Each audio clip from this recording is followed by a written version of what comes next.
पहाड़ों पर लगातार बारिश और हरियाणा से छोड़े जाने के बाद पानी दिल्ली और नोएडा के निचले इलाकों में बाढ़ के हालात हैं। नोएडा के सेक्टर 135, 128 पानी से लबालब है। लोगों की परेशानियां बढ़ गई हैं। जनजीवन पूरी तरह से अस्त व्यस्त है। यूपी के दूसरे जिलों की बात करें तो यहां भी बारिश से कई इलाके बुरी तरह से प्रभावित हैं। रिपोर्ट देखिए।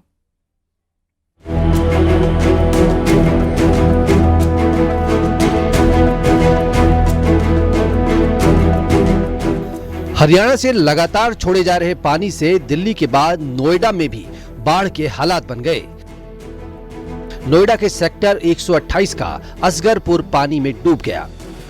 लोगों को काफी दिक्कतों का सामना करना पड़ रहा है। इस वक्त मेरी मौजूदगी नोएडा के असगरपुर में है, जो कि 128 सेक्टर के पुश्ते के पास पड़ता है। और ये जहां मेरी मौजूदगी है वो एक फार्म हाउस है, और फार्म हाउस अब पूरा नदी में बदल चुका है। और इसका कारण ये है कि यमुना का जो जल स्तर है वो बढ़ता जा रहा है। और मैं अब आपको चल के आगे दिखाती, चलिए भैया, तो मैं आपको दिखाती हूँ कि यहाँ पर किस तरीके से ये पूरा फार्म पानी की नदी में बदल गया है। और इधर आप देख रहे होंगे तो आपको एक कमरा दिखाई दे रहा होगा, वो कमरा भी पानी में डूब चुका है। और ये पानी जो है वो 6 से 7 फीट गहरा पानी है। अगर हम यहाँ पैदल आते तो शायद मेरे डूबने के पूरे चांसेस थे, लेकिन ट्रैक्टर पर मैं आपको दिखा रही हूँ। आप ये देख रहे हैं कि यहाँ पर ये पूरा जो कमरा था लोगों के रहने के लिए या यहाँ पे जो काम करते हैं उनके रहने के लिए, वो पानी में डूब गया। यमुना का पानी सेक्टर 131 में भी दाखिल हो चुका है। लोग अपनी जगहों से पलायन करने को मजबूर हैं। यहाँ मछली पकड़ने का काम भी शुरू हो गया। नोएडा के सेक्टर 128 की पूरी रोड पानी से लबालब है।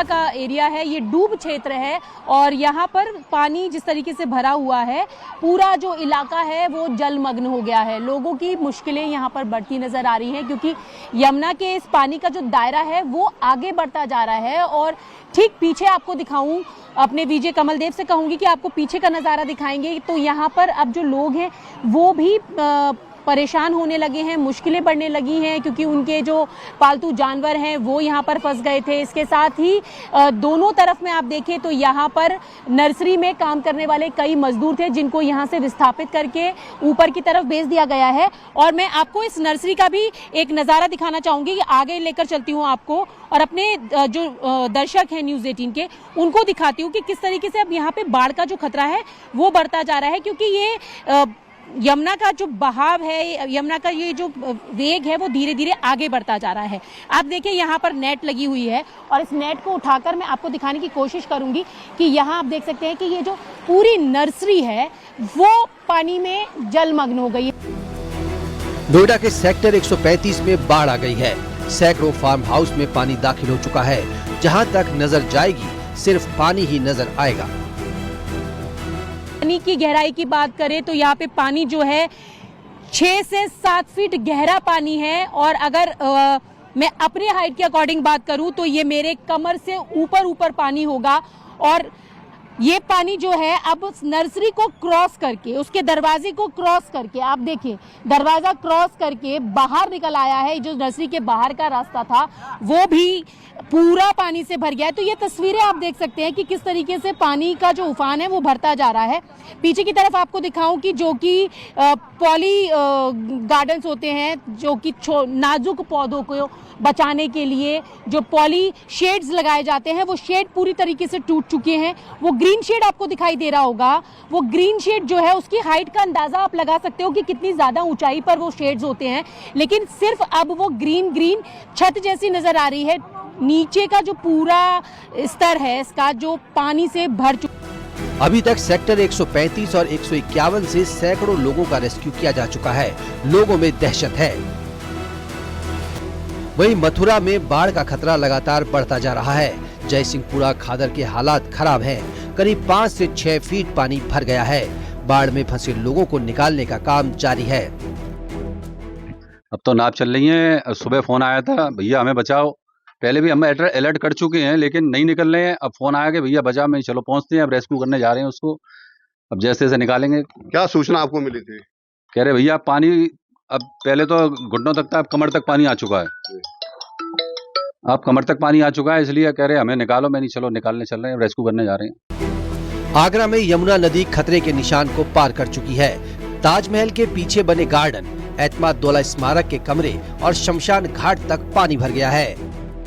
पहाड़ों पर हो रही लगातार बारिश के बाद आगरा में यमुना का जल स्तर बढ़ता जा रहा है।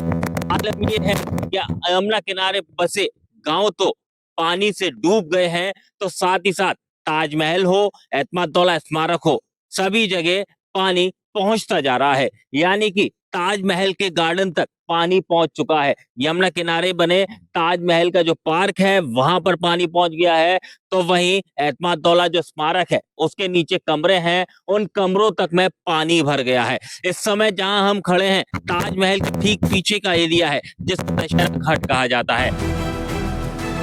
गोंडा में घाघरा और सरयू नदी का जलस्तर बढ़ने के बाद 2 तहसीलों में बाढ़ के हालात बनते नजर आ रहे हैं। घाघरा नदी खतरे के निशान से लगभग 50 सेंटीमीटर ऊपर बह रही है। पीलीभीत बाढ़ से जूझ रहा है, हर ओर पानी ही पानी नजर आ रहा है। बाढ़ से प्रभावित गांवों में राहत सामग्री बांटी जा रही है। शाहजहांपुर में सभी नदियां खतरे के निशान के करीब हैं। खन्नौद और गर्रा नदी का जलस्तर बढ़ गया है। देखो अभी जो गर्रा का पानी जो अभी दिख रहा है ना, अभी 4 तारीख को कितने 8:30 बज रहे हैं लगभग, और जो पानी अभी दिख रहा है इससे अगले 12 से 15 घंटे में 2 फीट पानी और बढ़ेगा। और अगर 2 फीट तक और बढ़ता है तो भी कोई दिक्कत की बात नहीं है, निचले इलाकों में पानी भर सकता है, लेकिन बाकी कोई शहर पे वैसे कोई दिक्कत नहीं आने वाली है। इटावा में यमुना, चंबल, क्वारी और सिंधु नदियां विकराल हो गई हैं। मंदिरों में भी पानी घुस गया है।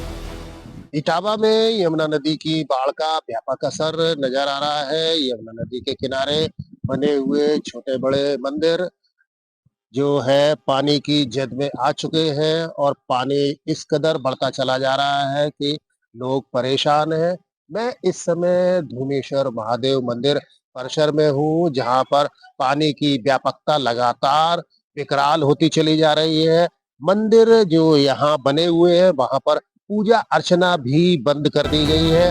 कानपुर में गंगा का जलस्तर धीरे धीरे कम हो रहा है, लेकिन अभी भी एहतियात के तौर पर घाटों को बंद रखा गया है। बैरिकेडिंग लगाकर यहां पर पुलिसकर्मी तैनात किए गए हैं। Bureau report, news 18, UP, Uttarakhand.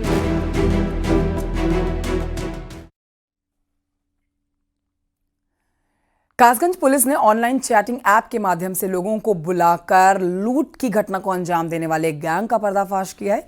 4 शातिर गिरफ्तार किए हैं।